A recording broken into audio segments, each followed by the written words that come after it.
Studied about the application of ampere circuital law, और उसमें से जो हम लोगों ने पहली एप्लीकेशन पढ़ी थी वो थी हमारी सोलोनॉइड।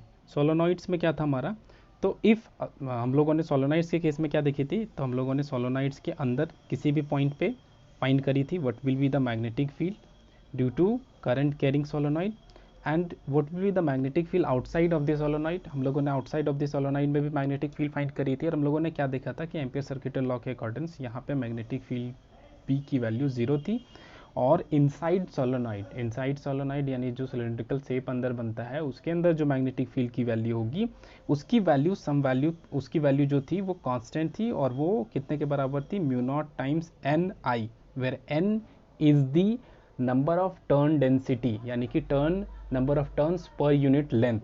ठीक है, ये हमारी टर्न डेंसिटी थी, mu naught is permeability, i is the current flowing in the solenoid. ये हम लोगों ने फर्स्ट एप्लीकेशन पढ़ी थी। उसके बाद हम लोगों ने इसी चीज़ को मॉडिफाई करके हम लोगों ने पढ़ा था सेकेंड एप्लीकेशंस, जब टॉरॉइड्स के केस में। जब टॉरॉइड्स कैसे थे, जब सोलोनॉइड को एक सर्कुलर शेप में कन्वर्ट कर दिया जाता है, एक स्प्रिंग को आप लो और कन्वर्ट आगे का उसका जो फर्स्ट पोर्शन है उसको सेकंड पोर्शन से जब टच करा दोगे फर्स्ट एंड को सेकंड एंड से, तो वो एक सर्कल में कन्वर्ट हो जाएगी। उस तरह को हम लोग टॉरॉइड्स कहते हैं। तो इसमें हम लोगों ने 3 पॉइंट्स पे फाइंड करी थी what will be the magnetic field. एक तो इसके अंदर किसी भी आर्बिट्री पॉइंट पे मैग्नेटिक फील्ड फाइंड करी थी, और जो आप सर्कल बना रहे हो उसके अंदर, ठीक है, उस सर्कल के अंदर कोई पॉइंट पे हम लोगों ने मैग्नेटिक फील्ड फाइंड करी थी। और उसके बाद मैग्नेटिक फील्ड फाइंड करी थी कहाँ पे, जो आप टोराइड कंसिडर कर रहे हो, तो सर्कल शेप बन रहा है उसके आउटसाइड पे जो पॉइंट है उस पर हम लोगों ने फाइंड करने की कोशिश करी थी what will be the magnetic field. तो हम लोगों ने यहाँ पे और यहाँ पे दोनों पॉइंट्स पे हम लोग क्या देखे थे कि मैग्नेटिक फील्ड की वैल्यू एम्पियर सर्किटल लॉ के अकॉर्डिंग 0 थी। तो सिर्फ अंदर में मैग्नेटिक फील्ड थी, वो भी कितनी थी, तो mu naught times n i 2 pi r. ठीक है, 2 पाई आर, ये आर जो है, तो जो आप टोराइड बना रहे हो उसका जो रेडियस है वो आर है। ठीक है, तो आपकी मैग्नेटिक फील्ड की वैल्यू हमारी कुछ ऐसी आई थी। तो आज हम लोग जो पढ़ेंगे, आज इसी को आगे बढ़ाते हुए इसी का एक एप्लीकेशन, रियल लाइफ एप्लीकेशंस को पढ़ेंगे, और देखेंगे कि जो 1 एम्पियर का डिफिनेशन आया है कि how much current is 1 ampere, उसका डिफिनेशन कहाँ से आया। ठीक है, और एम्पियर सर्किटल लॉ का एक बेसिक एप्लीकेशन को पढ़ेंगे आगे बढ़ाते हुए। तो आज का जो हमारा टॉपिक है वो है कि the forces between 2 current carrying wire. अगर 2 वायर हैं जिसमें कि करंट आई फ्लो कर रही है, एक में सपोज एक वायर है जिसका करंट आई है, ठीक है, हाँ, तो हम लोग फाइंड करने का कोशिश करेंगे what will be the forces between 2 current carrying conductors. Let एक वायर है बी, मार्क कर लेते हैं, दूसरा वायर है ए। जो ए वायर है उसमें करंट कितना फ्लो कर रहा है, हमारा करंट आई ए फ्लो कर रहा है, और जो बी वायर है उसमें करंट कितना फ्लो कर रहा है, बी फ्लो कर रहा है। ठीक है, आई बी फ्लो कर रहा है, आई बी फ्लो कर रहा है, और इन दोनों के बीच का जो सेपरेशन है वो हमारा डी है, यानी 2 वायर्स को आप डी सेपरेशन पे रख रहे हो, एक में आई ए करंट फ्लो करा रहे हो, एक में आई बी करंट फ्लो करा रहे हो, और लेट सपोज इन दोनों का लेंथ हमारा एल है, इक्वल लेंथ के हैं। ठीक है, तो उस सिचुएशन में पहला चीज जो होता है, अब हम लोग क्या कर रहे हैं, पहले हम लोग क्या करते हैं, इस वायर को कंसिडर करते हैं जिसमें आई ए करंट फ्लो कर रहा है। हम लोग डी पॉइंट पे, इस डी पॉइंट पे फाइंड करने का कोशिश कर रहे हैं what will be the magnetic field due to this current. Suppose इस वायर के लिए कंसिडर कर रहे हैं तो करंट आई ए, तो हम लोगों ने क्या देखा था कि ये कितने के बराबर हो जाएगा, इसको एक सर्कल में कन्वर्ट कर दो। तो अगर हम लोग एम्पियर सर्किटल लॉ लगाएंगे तो b dot d l is equal to mu naught, current कितना इनक्लोज कर रहा है, आई ए, डी एल का लेंथ कितना है, तो ये जो सर्कमफेरेंस ऑफ सर्कल होगा वो कितने के बराबर होगा, तो रेडियस डी है, तो सर्कमफेरेंस हमारा हो जाएगा 2 पाई डी। तो हम लोगों को magnetic field B due to current carrying wire A will be mu naught times current in A 2 pi D आ जाएगा, यानी magnetic field due to current A will be equals to mu naught times I current on A 2 pi D. ये हम लोग का निकल गया। ठीक है, ये हम लोगों ने निकाल लिया। अब हम लोग क्या फाइंड करते हैं, अब हम लोग याद करते हैं कि एक वायर है जिसमें करंट आई फ्लो कर रही है, जिसका लेंथ हमारा एल हो, और वो किसी मैग्नेटिक फील्ड में प्रेजेंट हो बी। तो उस केस में हम लोगों ने क्या देखा था कि इस वायर में इस मैग्नेटिक फील्ड के कारण जिसका लेंथ एल है, जो फोर्स एग्जर्ट होगा, जो मैग्नेटिक फोर्स एग्जर्ट होगा वो कितने के बराबर था, आई एल बी। ठीक है, आई कौन सा, जो इस वायर में करंट फ्लो कर रहा है, एल कौन सा, इस वायर का लेंथ, बी कौन सा, जो आउटसाइड में मैग्नेटिक फील्ड एग्जिस्ट कर रही है वो।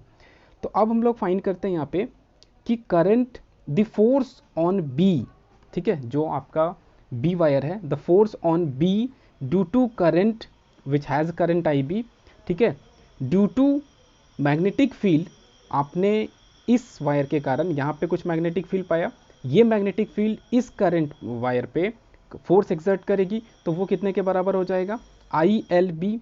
ठीक है, करंट, ठीक है, ऑन वायर, तो करंट, इस वायर में करंट कितना है हमारा, तो आई बी है, लेंथ कितना हमारा एल है, और मैग्नेटिक फील्ड किसके कारण प्रेजेंट हो रहा है, तो ए वायर में जो करंट फ्लो कर रहा है उसके कारण, और वो हम लोगों ने कितना निकाला, mu naught times i a 2 pi d. सबको पुट करके वैल्यू अगर फाइंड करोगे, ठीक है, तो आपकी वैल्यू कहाँ पे पहुँचेगी, force on B due to current carrying wire A will be equals to mu naught times i a i b multiplied by l, l is the length of the wire, 2 pi d, d जो हमारा है separation है, इन दोनों के बीच का separation. ठीक है, तो force on B due to current A हम लोगों ने फाइंड कर ली। अब हम लोग फाइंड करते हैं, ठीक है, और वेरीफाई करने का कोशिश करते हैं कि ये इस पे फोर्स लगा रहा है वो कितने के बराबर है, एफ बी ए के बराबर है। तो न्यूटन्स थर्ड लॉ क्या कहती है कि एक बॉडी दूसरे बॉडी पे जितना फोर्स लगाता है, इक्वल एंड अपोजिट फोर्सेस सामने वाला भी एग्जर्ट करता है। तो इसका मतलब है कि जो इस पे फोर्स एग्जर्ट होगा इस वायर के कारण, उसकी वैल्यू यानी एफ ए वी की वैल्यू माइनस एफ बी होनी चाहिए, यानी इन दोनों का मैग्नीट्यूड सेम होना चाहिए, डायरेक्शन अपोजिट होगा। ठीक है, मैग्नीट्यूड सेम होना चाहिए। पहले देखते हैं मैग्नीट्यूड सेम है कि नहीं है। ठीक है,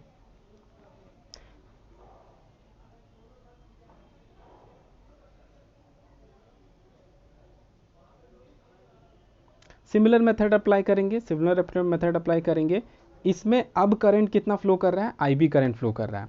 आपको डी डिस्टेंस पे मैग्नेटिक फील्ड निकालनी है, तो जैसे ही मैग्नेटिक फील्ड निकालोगे तो कितना हो जाएगा, mu naught times i b 2 pi d. ठीक है, इस आई बी करंट के कारण डी डिस्टेंस पे जो मैग्नेटिक फील्ड होगा, magnetic field due to b will be equals to d. ठीक है, will be equals to this.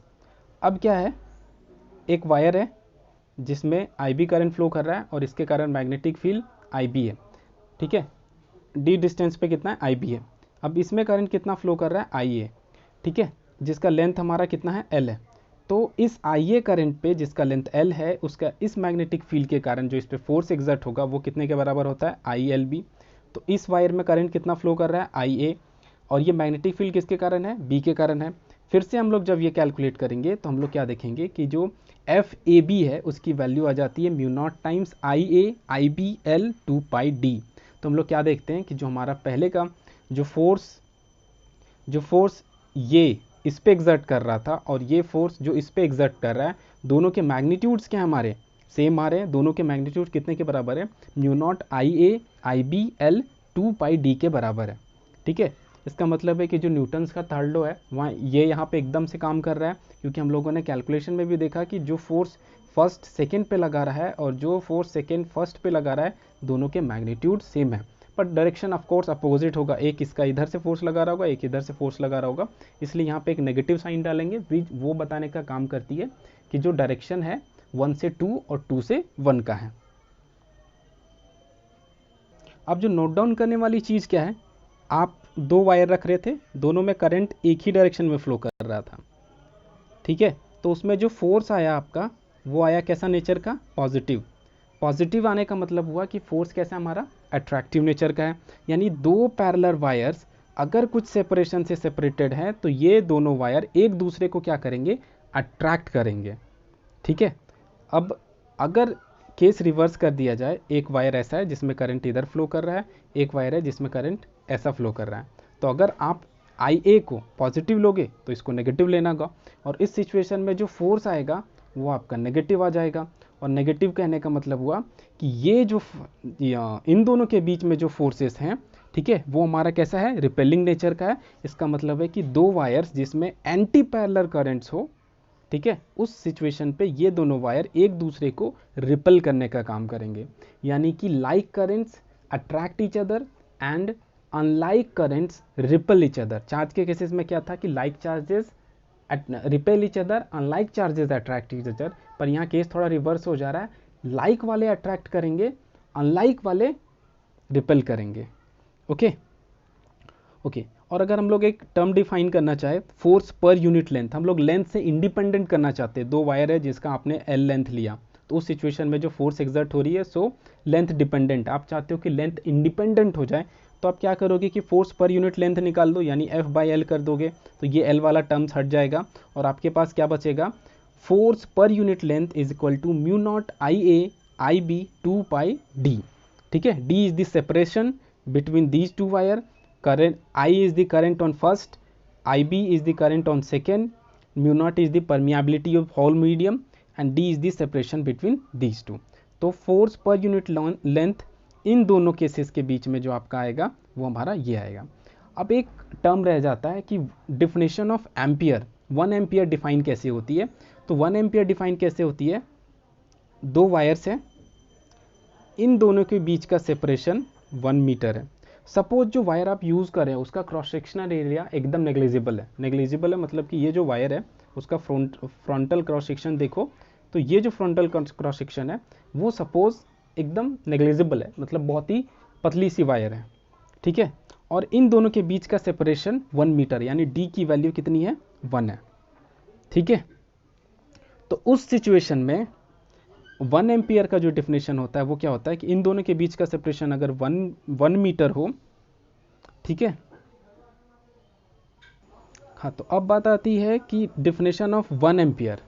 ठीक है, तो डिफिनेशन ऑफ 1 एम्पियर का बात कहाँ से आता है, तो लेट सपोज दो वायर्स हैं जिनके बीच का सेपरेशन कितना है, 1 मीटर है, और इसमें कुछ करंट फ्लो कर रही है, सपोज आई फ्लो कर रही है।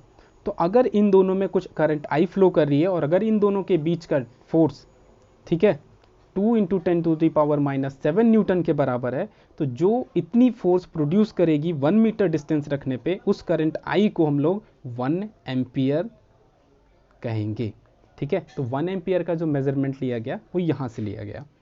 ओके, आगे नेक्स्ट क्लास में पढ़ते हैं।